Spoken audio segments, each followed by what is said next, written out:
Welcome, warriors. Yay. Thank you so much for joining us again this week. What a week. What a week. What are you dealing with over there, Abby? I got a head cold, y'all. But we were so excited for our guest that we said, screw listening to your body. Do the podcasting. Do the podcast. No, because here's the funny thing is that these always bring me so much joy. And I actually feel better by connecting with another anxiety warrior. Yes. I feel like I had told you, it's like I've listened to so many podcasts over the past 2 years where people just had colds, they were sick, they were dealing with stuff.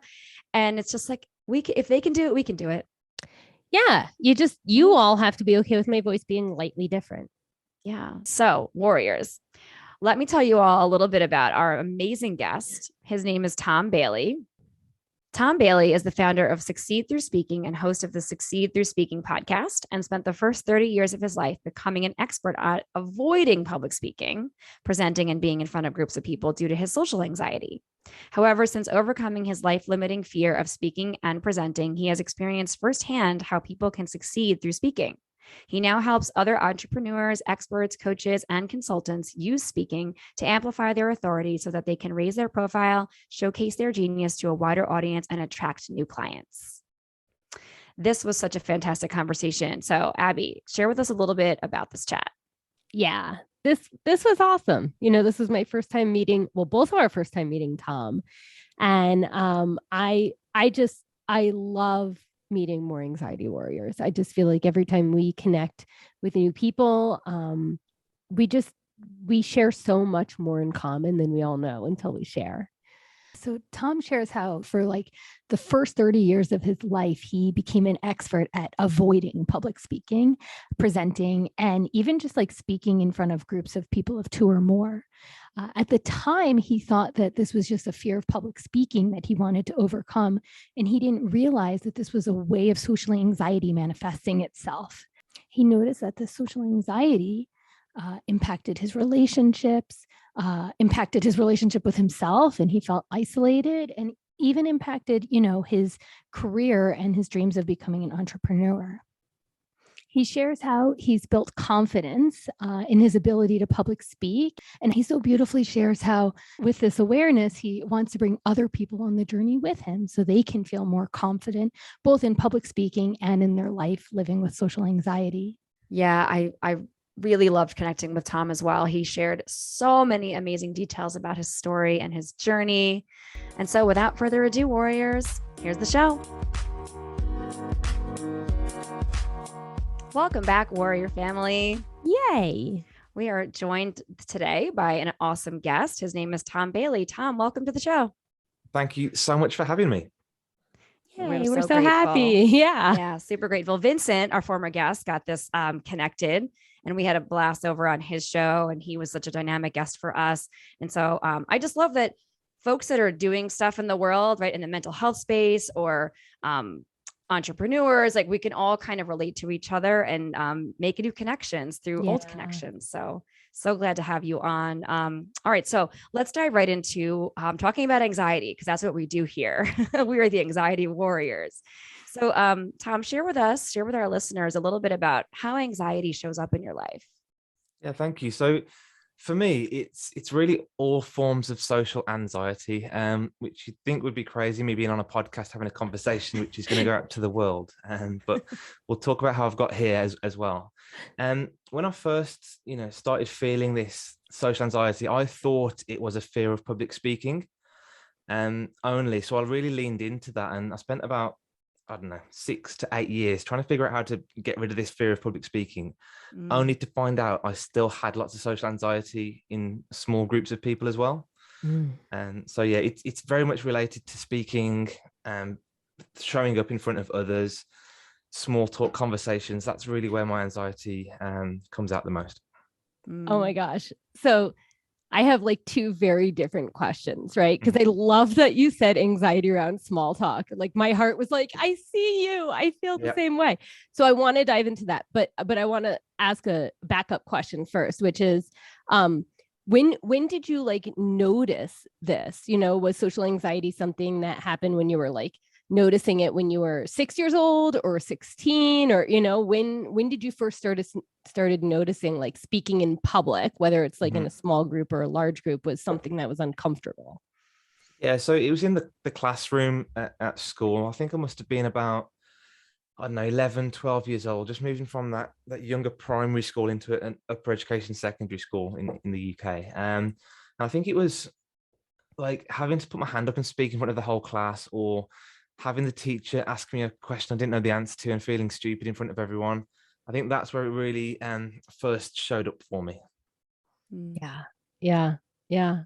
I think Margot and I can both very much relate to that. Yeah, the like freeze moment when the teacher calls your name. You're like, oh gosh. Face going bright red, my hands shaking. Yes. Yeah. Sweat everywhere. Sweating, all of that. Yeah, which doesn't help remember the answer then either. It's like I can't even recall anything.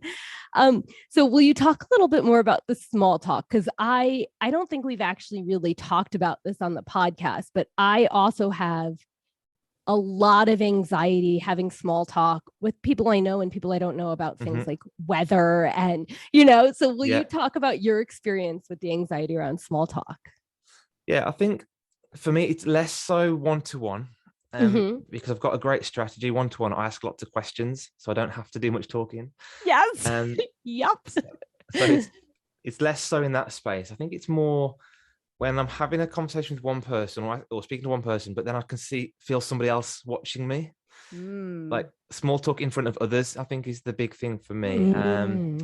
Now, my wife's Italian, which means there's an Italian family, and they love social engagements and talking and very interactive. And I'm the quiet guy in the room. I kind of sit there and conversation's going in all directions. I can't keep up, and I just withdraw into this little shell and I just don't say anything. That's my typical go-to. Yes. Wow. Yeah. Lots of nodding heads. Yeah, exactly. Yeah. Lots of, I just feel like you're speaking my life. Right. And for me, I was like labeled shy or, like introvert and all this stuff. And it's like, no, sometimes it's like, there's just too much going on. I just need to sit here and watch. Can't you stick to one topic of conversation? What's going on here? Right. Right. It's like you feed off the energy of the space too, right? The energy of the folks that are talking around you, talking to you. And I just love the visual of like you standing and talking and having a wonderful small talky conversation with one individual. And then the noticing of like, okay, I feel someone in my periph coming up to maybe join this conversation. How do I three-way this conversation? Do I have to stop talking? And then the overthinking begins. I know I feel like that too. Totally relate. Yeah. And I just love that. And I knew once you said small talk that Abby was immediately excited, because this is something we've talked a lot about in our friendship. But you're right, Ab. I don't think we've talked to many of our guests about the awkwardness that sometimes can come on how social anxiety is different in small talk than it is with public speaking or being in large groups. So interesting. All right. So you mentioned a little bit about like being called on in class and, sweatiness and red face. So talk to us more about the ways in which anxiety manifests itself currently in your mind and body and your behaviors, things like that. Yeah. So I think I'll just talk a bit about the public speaking side as well. So again, because I thought it was fear of public speaking that was the problem. I spent so much time. I read every book on public speaking. I went to Toastmasters, hired loads of coaches. And I kind of got to a place where I was actually quite comfortable doing public speaking because I was still in control. The audience had to shut up and listen to me. I could do the talking. I had practiced my presentation 100 times. It got pretty comfortable. But I think that's kind of gone now. And then I started realizing, actually, why am I still the shy guy? Why am I still the guy who can't have a conversation in front of my family or friends? So that's how it's really manifesting for me right now is, I keep going to these social gatherings. I keep going to networking. I keep going to family parties. And I keep feeling frustrated with myself at the end of the day because I haven't spoken as much as I would have liked to. I even set the intentions of, I'm going to speak to 6 people today, or, I'm going to ask 7 questions to each person, but it never happens. And I always feel frustrated with myself at the end of the day. Yeah. Yeah. It's so fascinating. You're like, okay, the problem is with public speaking, right? And you have hired coaches and you have practiced and you, in some ways, have like mastered it, right? And you're like, okay, And yet taking those same tools and applying them in like social situations is still a challenge, which is, I mean, that's anxiety. Anxiety is so sneaky, right? Yeah, it It's is. like, Yeah, it is. And the thing is, I think I even understand it. I even understand why it's happening. I get why I go quiet, and I get what's happening in those situations. But I feel like I can't control it. I feel like I can't stop it. There's like another part of me that's taking over in that moment. yes. And I understand the science behind it. I understand the fight or flight reaction. I understand the amygdala hijack in the brain, all of that. But I still can't do anything about it. And that's, quite frustrating, I think. Yeah. Yeah. And I love that you are pointing out like the neuroscience behind the experience of anxiety. Because even with all of that awareness, it's not like, oh, now I'm better. Now I can deal with it. It's like, no, it's like a constant practice and setting intentions, and then like being able to have compassion for yourself when you don't meet the intentions and goals you set, because it's like finding ways to soften up around having the anxiety and in these different situations. Absolutely. I think I've done a lot of reflection and self-reflection on it all, and it goes back to a few memories for me, and I've spoke about this with coaches as well. Back in school, I said something, I did something, and the teacher called me up on it, and I went bright red. I could feel myself, sweating. I think the teacher said to me, your face is so hot, we could cook an egg on your face, or something like that. And the whole class burst into laughter, and I actually ran out of the room at that point. Wow. And I think for me, now I'm an adult, that might still happen. Like, I'm worried that it might happen again. So I honestly think that's kind of what's made me like this over the years. And that's probably one of my strongest childhood memories. And I can really put myself in that room and feel that feeling. Yeah. And my brain is trying to protect me from that happening again, which is exactly what's happening here. So I need to retrain that part of my brain. That's what I really need to do at the minute, I think. Yeah. It's a form of humiliation. Yeah. Like, right? That's what happened in that moment. And so of course that's traumatizing for anyone. And so wow. It like hit me in my heart when you said that not only did he call it out, but then everyone laughed. Teacher did. Like, the teacher did. Yeah. I need to go back and talk to that teacher if I can find who it was. Yeah. Honestly. Yeah. No, I mean, I can very much relate to that too. I remember times where my face got red and then everyone needed to highlight it and laugh about it. And it's like, why did anyone think that was funny? Like, obviously we're struggling in that moment, and those are lasting moments. Yeah. They are. Probably because people want to deflect away from what's going on with them, right? That's the sad truth too. It's like, oh, Abby's dealing with something over there. Tom's dealing with something. Let's point it out so no one looks at me and my horrible life and all the things that's going on with me. And it's a horrible, vicious cycle sometimes. And I think just one thing to add is, as a reflection is, now I'm an adult, I probably could have coped with that situation better, because I could have, said something funny, or I could have, somehow deflected it. I could have been a bit more intelligent with my reaction, apart from running away. But I think because we were children, we didn't know how to deal with those situations. So but I think the thing is our brain doesn't really know if it doesn't really understand that we've got the tools now. It still thinks that we might have that mindset if that comes up. So that's an interesting point as well, I think. Yes. No, I mean, you're so right. And there's a couple different people that I read have said this, how our brain isn't responding to what's happening now, it's responding to the past. Like the limbic area of our brain has no idea about time. It doesn't understand how much time has passed. And so when a situation comes up that reminds us of some part of our life, it reacts from that moment. It's very hard to change that reaction. It is. Yeah, it really is. Yeah. I would love to know, you had mentioned, like that you would have these intentions behind an interaction. And so I love that, because a lot of the things that I struggle with, not necessarily with public speaking or even just speaking to loved ones, I have like in other situations, I'm like, okay, Margot, here's like your intention behind this activity or this situation. And then I feel that same frustration, right? If I didn't hit those milestones or didn't do any sometimes, or all of the things on my little list of possible achievements in a moment. So I'm curious, like, can you speak to what goes through your mind exactly when you notice leaving a situation, you're like reflective mode and thinking, oh man, I really wish I would have said X, Y, and Z, or someone said something interesting and I wanted to respond, but something kept me from responding, or whatever it is. Like, can you pinpoint the kinds of patterns that you notice in your thoughts? Yeah, I do get frustrated with myself. I do get angry with myself. I start comparing myself to others. An extrovert, what would they have done in that situation? Why can't I be like that? There's not enough self-love there and compassion. I don't think there's a lot of frustration and anger and resentment. And I mean, I always say to myself, next time, I'll do it better next time. But then I always still get frustrated. So that's a big thing for me, actually. And all those times when I have sat there quietly and wished I'd said something, they're very vivid memories for me right now. Like, I remember those, and yeah, it's kind of a downward spiral, actually, a lot of the time. So looking for opportunities to improve that. Yeah, I feel that. It's like we set these expectations for ourselves, right? In our minds. And more often than not, to me, sometimes expectations and goals are two different things, right? It's like a goal is something that you're actively working towards. There's a lot more, to me, it has a more positive connotation to it. Like, I have this thing that I'd like to achieve, even if it's just as simple as say that thing that you're thinking out loud, right? And then an expectation to me feels more weighty because it feels like it's away from me.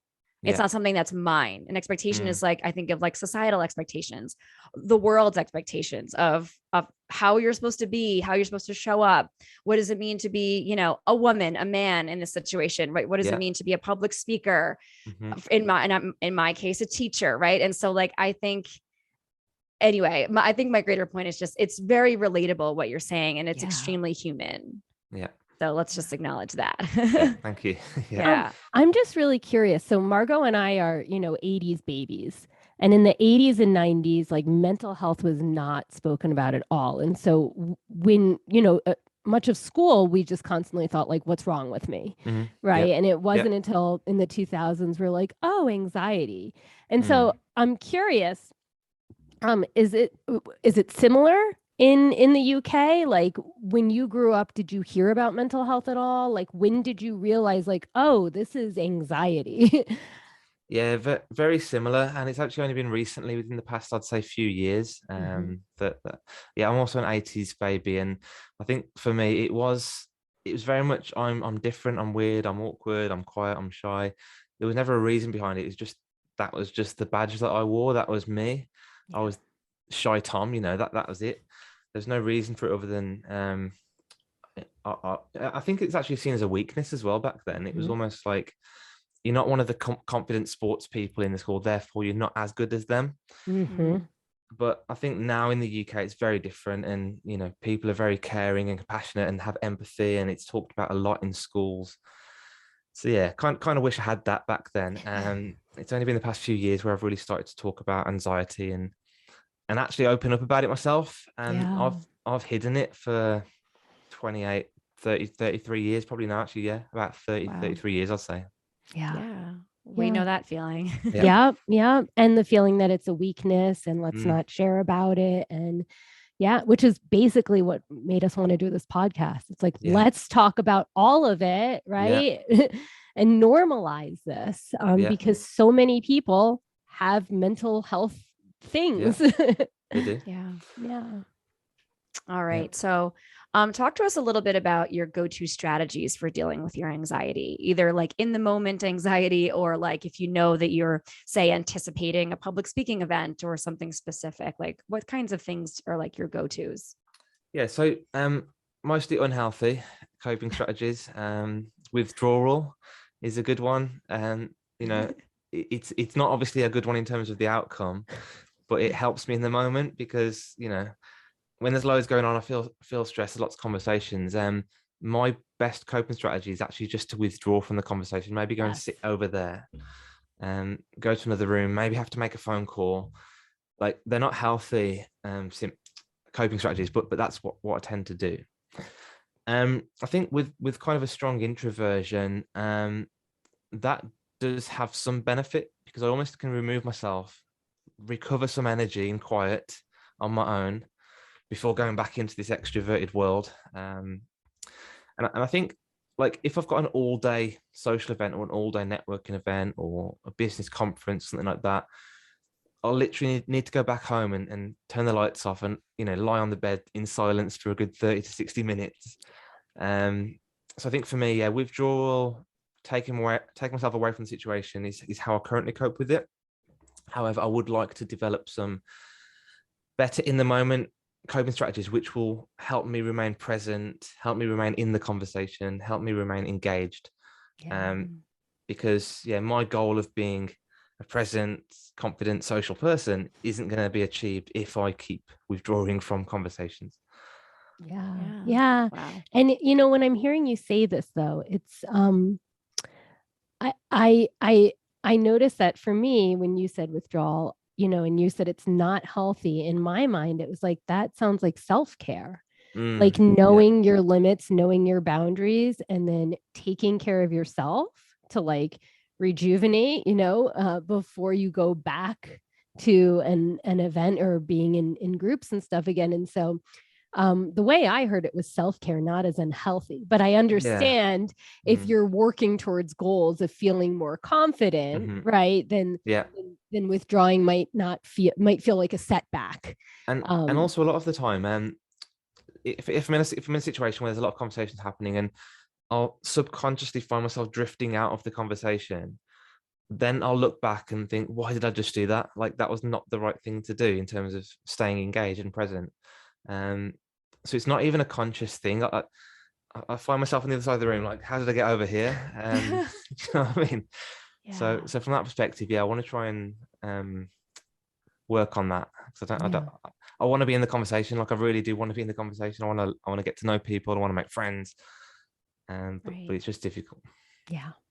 I love that you're honoring that. It's difficult because it is difficult, right? Making friends is difficult. Having social interactions is difficult. Maybe not for everybody, but for many anxiety warriors, right? So I know that certainly us and all of our listeners can sure identify with at least any portion of what you just shared. So thank you and I heard it the way Abby heard it too. It's like, I have a lot of sensory processing issues. And so I need a lot of time alone. I need quiet time. I need lights off. And that is how, and you even said it, restore energy. It's like, that's a really important positive thing. And, we talk a lot about what we call active practices on the podcast and just in our lives, because we're mindfulness teachers. And so that supports us pretty often in like helping to ground us into being a little bit more embodied in a moment of anxiety in any given situation. Doesn't always work though, right? And so we have to always actively work on it. It's something that's consistent and sometimes doesn't get the job done, right? And so like I could feel that like beating yourself up a little bit about it. It's like, man, just so you know, some of us that teach kids and people how to be embodied still struggle with it all the time. Yes. That's why we found those practices. It's hard to not live in your head, right? It's really hard, especially when you're experiencing anxiety. And it's like when you said that thing about sometimes I float across the room and I'm like, how did I get over here? I'm like, I love that. Sounded like half my life right there. Yeah. Awesome. Well, thank you for sharing that, Tom. All right. So how would you describe your relationship to anxiety like these days? I think it's something that part of me feels like it's me versus that side of me. Like we're in a bit of a battle, we're a bit of a conflict. I want to be this type of person, but this anxiety is stopping me from being that type of person. And I don't feel like I hate that side of me. I don't feel like I dislike that side of me. It's more, how do I learn more about this side of me so that I can teach it, so that I can train it, so that I can work better with it. So there's definitely, it's almost like a colleague that you don't really get on with, but you know that you've got to work with them because you both need to achieve the project. So I want to get to know more about the colleague. I want to put the time and effort into understanding them. But I also want to kind of teach them as well and show them that actually I should be in charge here because I'm more senior than you or whatever it is. I love it. Oh my gosh. So good. Yeah.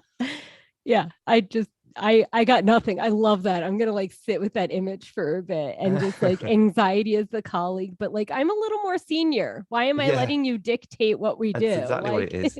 Yeah. Let me teach Yeah. you. Let me show you it's not so scary. Mhm. There's Yeah. another side. Yeah. Yeah. I love it. So good. It's like trying to connect with this other part of yourself that you would like to stuff in a drawer more often. Maybe not like that colleague, but Yeah. you don't be stuffing colleagues in drawers, anyone No. out there. But sometimes we want to push our anxiety away and be like, you don't know what's best for me. I know what's best for me, right? Yeah. The Tom you want to be. So I love that too. They I'm just gonna be keep coming holding back, don't they? These frustrating, annoying colleagues. They just keep coming back at you. Right. So now you're like, all right, how do I befriend them? I've been pushing them away. They're not working, right? You have to work So now together. I gotta befriend them to lead them. Yeah. So good. I just wrote it down. Coworker you don't like. All right. So if you could go back in time and offer your younger self, one bit of advice, what would you say to him? I think start on this journey of understanding a lot earlier. I guess when I was younger, like I said, the first 30 years, I avoided wanting to know about it. I avoided wanting to think about it. I avoided wanting to talk about it. Everything got brushed under the carpet. Like everything was hidden away in a drawer, pushed backwards. I didn't ever say to anybody, I'm feeling a bit anxious right now, because I don't think I knew that was a thing. But so for me, if I could just go back and hold my hand as a 10-year-old or 11-year-old, I'll just say, look, just talk to someone, ask for help, tell people how you're feeling, even if it's just, one person that you can confide in. Start sooner, start having a conversation, start talking about it, because, it will get better, but not if you try and do it all alone, I think is the key there. It's beautiful. Yeah. So beautiful. I love it. That last bit, especially, like, you don't have to do it alone. Right. Yeah. I think that is what anxiety tells us a lot, is like, pull yourself together, pretend it's all together. Don't tell anyone about any of this. Exactly. Right. Yeah. And we get the most help when we connect with others about it. Yeah. And the same thing is true in other facets of our life, right? Our businesses, our relationships. Yeah. It's just, it can be, that advice can bleed into all different areas of our life. Yeah. So good. All right. I guess for people who spot these things in friends, and spot friends who've potentially got anxiety, just ask that question: are you okay? Like, are you sure you're okay? Because equally, for the person wanting to ask for help, it's quite difficult. So if you see that, offer help as well, I think, is the other side of it. Right. And if they say they're okay, like, say, it's okay if you're not. I'm still here, right? Like, because I've definitely been asked before, like, are you okay? And I just say yes, because I don't want to share my anxiety. I don't want to, like, judge me. Is it going to be a burden? Right. And so, like, for that friend, right, it's like, check in, and also, like, let them know it's safe to share. Yeah. Right. Yeah, absolutely. Check in if you mean it too. Yeah. Right. Don't ask a person if they're okay if you're not willing and ready to hear the answer, or whatever it is too. All right. So we call ourselves anxiety warriors here. It means a lot of different things to a lot of different folks. And so we love to, as our final question, before we get into some lightning round fun questions, ask all of our guests to share what does anxiety warrior mean to them? How would you define it? So I think a couple of things for me, and I guess when I started to find out that I could overcome my fear of public speaking, like, once I figured that out, I then wanted to help others as well. So I saw the light at the end of the tunnel, and I decided to start doing a bit of coaching on the side. I didn't charge people for it to begin with, favors and skill swaps. So, for example, somebody might design me a logo and I'll do a bit of coaching for them. But I launched this business called Succeed Through Speaking, and it was a coaching business, an opportunity to show people that if you put energy and effort into learning how to speak better, you're more likely to succeed in relationships, in business, and in your career.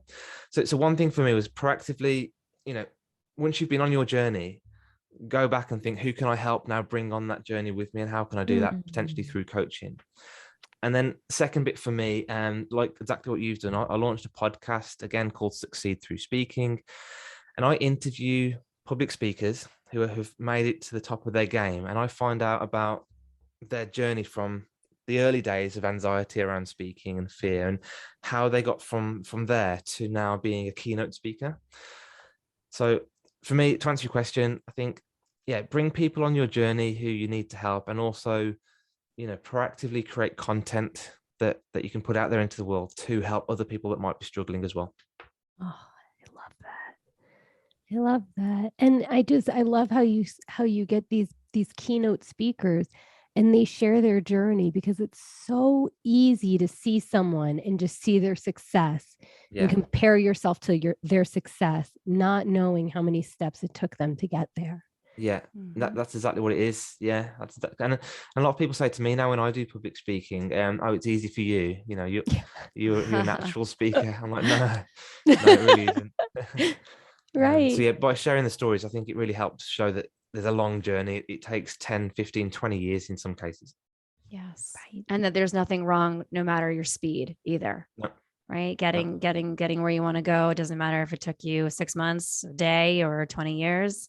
Yep. Never too late to create new habits for yourself and make positive changes and be a force of change for a community, your own community now, and others. And it's beautiful. Right. That's all possible. It's like, yeah. Love it. I think that's the first time we've heard a definition of anxiety warrior be like so much about supporting other people, right? And less about like what that potentially means for you. Because what we do all the time in our podcast and in our work too is trying to remember that what we're doing outwardly also serves us. Yeah. Right? How we're right. The work that you're doing to help the clients that you're reaching is also serving you. It is. Right? Yeah. Beautiful. Yeah. All right, Tom. So it is time for some lightning round. Can't wait. Here's the flashes of lightning. It always cracks us off like we're like 5-year-olds. Okay. If you need stings for your podcast, you can let us know. We'll come up with some stuff for you. Absolutely. If you need just some mouth noises from Abby and I, we're really good at sing in the background. Love it. All right. So we're going to go back and forth and ask you just a handful of fun, get to know Tom kind of questions. You do not have to answer at lightning speed. You can take a beat, take a pause, a breath, and consider your answer. And we just like to showcase at the end of talking to people about their anxiety journeys that like not everything in our lives has to be so heavy as anxiety. We like to just kind of play and have fun. So you ready? I'm ready. I think as long as it's not small talk, I think we'll be okay. No, it's way more awkward than small talk. Maybe I shouldn't have said that. Okay. All right. I'm going to kick us off. Okay. So in our email communications, you had mentioned that you play the didgeridoo. Yes. Yeah. Okay. Yeah. So I would love for you to just go ahead and make a sound that the didgeridoo makes. Let me try and think. How was that? That was killer. Amazing. Yes. Amazing. I could hear it. I could see it. Yeah, cool. I just have to know what got you into playing the didgeridoo. I lived in Australia for a year, and I ended up working in a didgeridoo shop for 10 months, selling didgeridoos to backpackers. I don't know why, but I did. That is so cool. Yeah. Wow. Because that you have to do a very particular special type of breathing. Yeah, you have to be able to breathe in through your mouth while still exhaling. Breathe in through your nose while still exhaling air through your mouth. Yeah. Wow. Crazy. Apparently it's great for sleep apnea. So yes, okay. Took about 4 months to figure that one out, but yeah, it's an amazing skill. Yeah. Well, I never heard you play the actual didgeridoo, but I liked the mouth version. I that thought was that one amazing. was killer. Yeah. All right. Next question. Okay.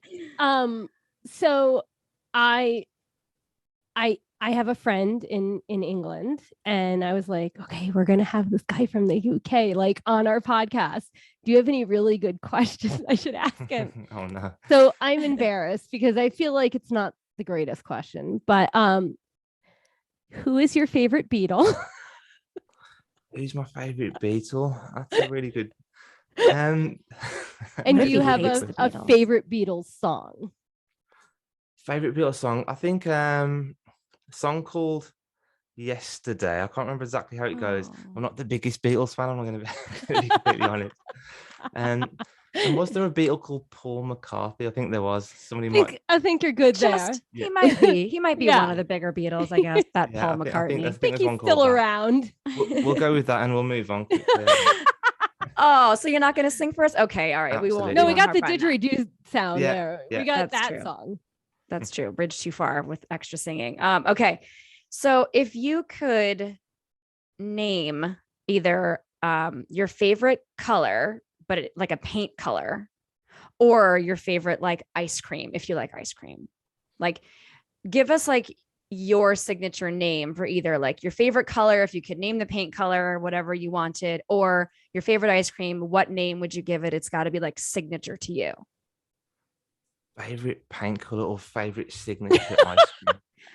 Wow. This is how my brain works, Tom. I don't know what to tell you. My brain's like, oh my gosh. Well, I'm trying to give you, so I went with the food or the color to try to give you a little bit of like variety. You can pick one. Yeah, I mean, my brain went straight to pistachio ice cream. I don't know why. Okay. I think maybe because it's nuts like these questions. I think that might be what it is.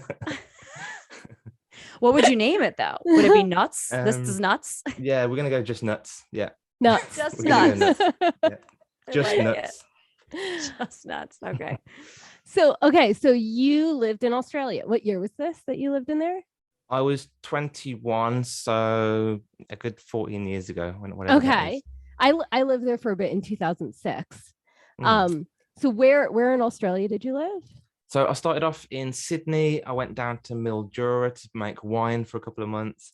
And then I did the whole East Coast, but stopping off at the didgeridoo shop for about, I think it was 8 or 9 months in the end. So what was like your favorite tourist attraction or thing you did, or, what was your favorite standout moment in Australia? My favorite standout moment, Great Barrier Reef, skydiving and landing on a beach over the Great Barrier Reef. Like, that was incredible. Wow. Yeah, best memory for sure. That's amazing. Right. That And I sounds love awesome. that you said that, because like people think like people with anxiety don't do things like skydiving, but like we do. Yeah. And Yeah. and it was cool because, it was, I was not on my own. Somebody was on my back, but you almost feel on your own, free falling, and it's quite peaceful then when you actually open the chute. So yeah, I really, really enjoyed that. I have a good amount of sweat and anxiety just thinking about that. So we're going to go ahead and move on. Okay. My final question. So you're a public speaker. Now you coach folks on how to, gain more confidence and get their own gigs and things like that. So share with us maybe something embarrassing that might have happened to you while public speaking, or like, is there like a standout memory? I like to go for embarrassing, but like if there's just like a standout memory of like maybe an uncomfortable moment or something weird happened. Yeah, I think the most uncomfortable thing that happened for me was so I'd got my head around public speaking. I could do it. I actually registered to be a speaker at an event, so a big conference, about 400 people, which was like unbelievable for me. And I didn't know there was going to be a Q&A round at the end. So I'd spent, like, I'm talking 8 weeks preparing, practicing this thing over and over again. I memorized it word for word, the whole presentation, loved it, flew through it, felt really comfortable. And then they said, right, we've got some questions from the audience. And I went bright red instantly. I fumbled my way through the question. I didn't really answer them. I couldn't get eye contact with anybody. Like, yeah, I think that was one of the big moments for me to say, you haven't yet, you're not past this yet. You haven't fixed this. Wow. There's still a huge gap here. And that's when you can't prepare. You don't know what's going to be asked. Social anxiety. Yeah, that was a big awkward moment for me. Yeah. All right. Yeah. Makes sense. I mean, Sense to me. I totally relate to the over preparing. It's like, Yeah. Oh, yeah. Right. Hours and hours and hours getting every bit like perfect. And then word all for of a word. sudden- Yes, And- exactly. And I teach people now, don't do that. Yeah. Yeah, it's not authentic. It's not human. It's okay to say and make a few mistakes. yeah, don't script and don't practice and recite it. It's not good. Right. Trust yourself in the moment. Yeah, exactly. Which is hard. Yeah. What a great learning experience for you, though. Yeah. It was. Yeah. It was. Yeah. So, final question. Mm-hmm. So, if your colleague anxiety had a name, what would your colleague's name be? What would my colleague's name be? I'm thinking like something monkey related. Just because I've read that book, The Chimp's Paradox. And I kind of really do think of that colleague as a chimp, as a monkey. So what could you call it? The chimp? Charlie. Let's go with Charlie. I like it. Charlie, the chimp, the colleague. Put Charlie back in the box. Yeah. Yes. Oh my gosh. We don't need you now, Charlie. It's okay. We got this. Yeah, exactly. That's so good. All right. Thank you for getting down in the mud with us and playing a little bit. We love to end on a light note. So before I ask you to kind of share with our listeners where they can connect with you, where they can find you, we love to ask all of our guests to share one win of the week, something big or small that's happened to you recently that you consider to be a win. Yep, something big. So I've done public speaking. I've done podcasting. Big gap for me was speaking on camera, so recording video content. I've done it. I did some really good video content this week for the first time in a long time, and it went well. I enjoyed it. I watched back and I was really happy with the results. Like, I've got a lot of confidence now around I can do this with speaking on video. So yeah, that's a really big win for me this week. Yay. That's awesome. That is awesome. Congratulations. That's such a big win. Yeah. Thank you so much. Such a huge win. And I think that is it's speaking. There's lots of different ways to speak. There's public speaking, there's podcasting, there's video, there's conversations, there's facilitation of there's all sorts of different ways, and you don't need to solve them all straight away. You can kind of chunk them up and tick each one off as you go. And I think that's the third big one for me ticked off now. Yes. Right. That's huge. Right. It was just an aha moment for me of like how many different ways you can break it up. Right. It's not like just public speaking. There's like, being able to speak on a podcast, and being able to like speak on video or speak in front of an audience. Like a light went off in my mind when you said that. So, and each one of those can then also be broken down into smaller steps as well. I was about to say. Yeah. So it feels so overwhelming, but chunk it and then chunk it again, and all of a sudden you've got some small steps that you can take quite quickly. Yeah. I love it. Beautiful. All right. So, Tom, tell all our listeners how they can connect with you. Yeah, so I've mentioned the name already, but if you type in Succeed Through Speaking onto LinkedIn, onto Instagram, onto Facebook, onto Google, wherever, and you'll find me plastered all over the front page of Google. So yeah, type in Succeed Through Speaking and I'll see you there. Awesome. I spent some time on your website. It's really nice. Oh, amazing. Thank you. Seems great. Yeah. Everyone go reach out to Tom. Yes. Thank you so much for being a guest on our show. It's been so awesome getting to know you and hearing about your journey. Yeah, thanks so much for having me. And I've loved the conversational style as well. I've really appreciated it. Yay. All right. Bye. Bye. Oh my gosh. I am obsessed with this conversation. Yes. So much fun, so inspiring. Tom is just so honest about stuff. I mean, all of our guests have been really honest, but I'm always blown away by, maybe the public speaker in him makes it different. And clearly he's open and game for talking about, his pitfalls and his peaks and the things that have helped to shape him as a speaker and as a human being. But I loved how just honest and open he was in our conversation. Yeah. And this was our first time ever meeting him. And he was just so, exactly what you're saying. Open, honest, just easy to talk to. Like this was just a really, we are all anxiety warriors and we don't know each other always. And we talk to each other and it's really nice. And it's just so easy to connect and share and relate. I'm with you on that. I really appreciated that openness because it made it a really fun and engaging and interesting conversation.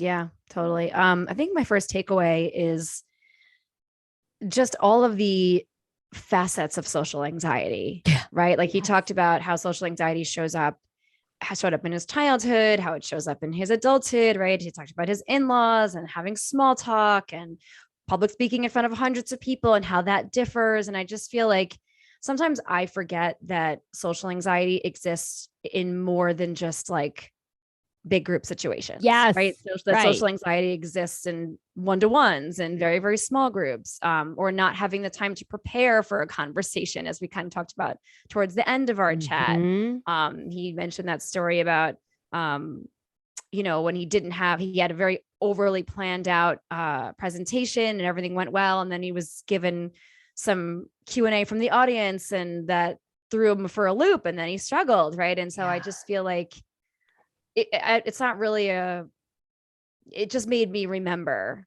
that social anxiety exists in a lot of different ways. Right. I was grateful for that reminder. And and show, even though it's social anxiety, like it shows up differently, like exactly what you're saying. Right. But you're so right. And what social anxiety might feel like one-on-one or two-on-one is different than the social anxiety of like going to a party with a bunch of people you don't know versus standing up in public speaking. It's like, totally. My takeaway is connected to that, where he talked about the small talk, because I feel like I haven't really given that much voice. And so he gave voice to something that I actually have a lot of anxiety around. Like, I can't even explain it except for that, like, when I'm first meeting someone or I'm like talking to a family member and it's like, so how's the weather? Like, it causes me so much anxiety to have those types of conversations.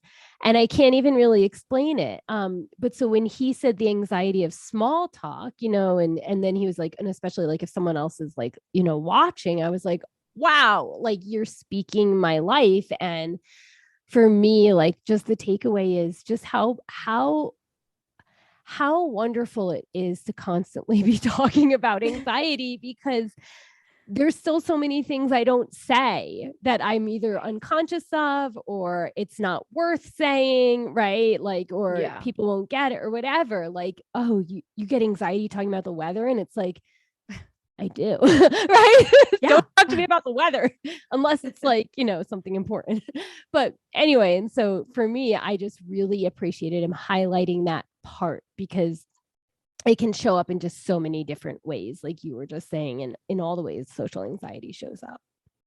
Yeah, I feel like you had mentioned your hatred for small talk in our first episode. Oh, okay. I think it actually came up in our lightning round. No, I'm not kidding. And it wasn't, the question I asked you wasn't about small talk, but it was like, whatever it was, it got you talking briefly, very briefly, but you mentioned your disdain for small talk. Yeah. But maybe we do need to have a whole episode dedicated to that, because I have thoughts and feelings on it as well. It's so uncomfortable. So thank you, Let's Tom. just dive right in. Let's just, Yes, totally. We're going to write that on the list in future episodes. I think another takeaway that I had was I could just very much relate to the wanting to hide away and stuff in a drawer, your anxiety, right? Just wanting to, I think what was it? Charlie, that was the coworker metaphor, right? Charlie the chimp was just like, I just could deeply relate to the idea of like, I wish that this side of me didn't exist all the time in the way that it does. And it's very, very frustrating. We talked about frustration quite a bit throughout our conversation. And I just really felt that in my gut myself, because sometimes I have goals for myself, or I'm thinking about the expectations of the group I'm going to be in or whatever. And I have this thought in my mind of, okay, don't forget to say X, Y, and Z, try to sound smart, all the things that go through the mind of an anxiety warrior in our overthinking, and just how at the end of the day, if it doesn't happen the way I wanted it to, how irritated I am with myself. It's like, come on, Margot, you should have had that. You forgot. It was so important to you before. And the ways in which we can beat ourselves up. Right. And he even said, and I love that he said this, that he doesn't have a lot of self-love and compassion. And I feel like that's something that's just extremely honest. Yeah. Right. And just having the awareness that that's something you need to work on is half the battle. Right. Well, it's so easy.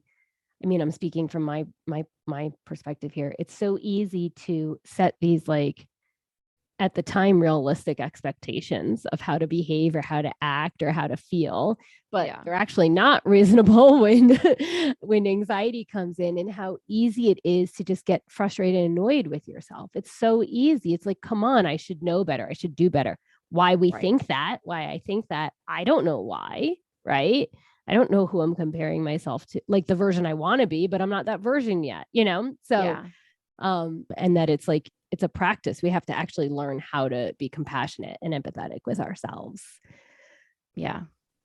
So I think I really appreciate, like, for my final takeaway is the level of practice he talked about, because I do feel for me too, that one of the things that really helps me with anxiety is practice and planning, right? I have a plan in place.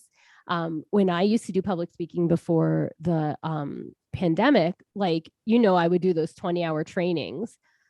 I can't tell you how thousands of hours of practice before doing them. My whole life was consumed by rereading the material until it was like, and like re-listening to like videos and audios of the material until it was like ingrained in me, like it was just me. Right. And I don't think all people do that, but I do think some people with anxiety, one way to support not feeling anxious is by feeling super rehearsed and super practiced. But I really like what Tom said in that was that, you don't want to like just recite it like a robot. Right. Yeah. And that was like the one thing that improv gave me was the ability to feel like I could flow. Yeah. But I really appreciate him highlighting like how much time and how much practice it takes to be able to do something like public speaking. Because when we look at public speakers, we're like, oh my God, they look amazing. I'm going to compare myself to what I see on stage. And it's like, we don't see all of the behind the scenes that it took for them to get to where they are. Yeah. And I just as like our last thought, I think that you and I talk so much about active practicing everything, right? Yeah. Mm-hmm. And that you can be as embodied and grounded in one moment as any person could possibly be. And then the next moment be a floating orb who, like, I think he had said something like, I moved across the room and I had no idea how I arrived there. And so I just think it's a great final reminder for all of us warriors that we need to actively show up in our lives all the time, over and over again. Our anxiety is a part of us.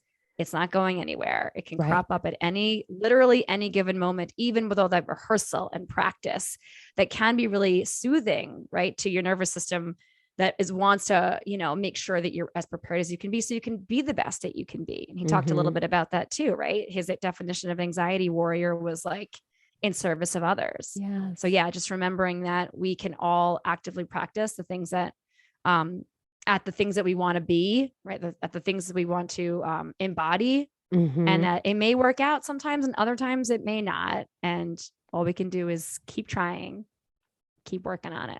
That's it. Yeah. One step in front of the other. Yeah, exactly. One foot at a time. All right, warriors. Thank you so much for tuning in this week. We love you so, so much. Thank you, Tom, for being a guest on our show. Yes. So awesome to have you and hear about your amazing story. If you'd like to connect with us, you can jump over to Instagram. We're at Anxiety Warriors Podcast, or you can shoot us an email at anxietywarriorspodcast@gmail.com. We can connect about wins of the week, topic ideas you have for us, or if you think you'd be an awesome fit as a guest on our show, connect with us. Let us know. Let us hear your story so we can help you put it out there in the world, because your story helps other people feel more connected to their own story. Yep. And warriors, please take 2 seconds, smash that 5-star rating, drop a review on Apple Podcasts or Spotify or wherever you tune in, like and subscribe to our YouTube channel, and go ahead and jump into our show notes and check out our Threadless shop. We have so much cool merch over there for you to pick up for yourself or the anxiety warriors in your life. And we love you. Yes. Thank you all so much for going on this journey with us. We are so grateful we get to do this with you all. Till next time.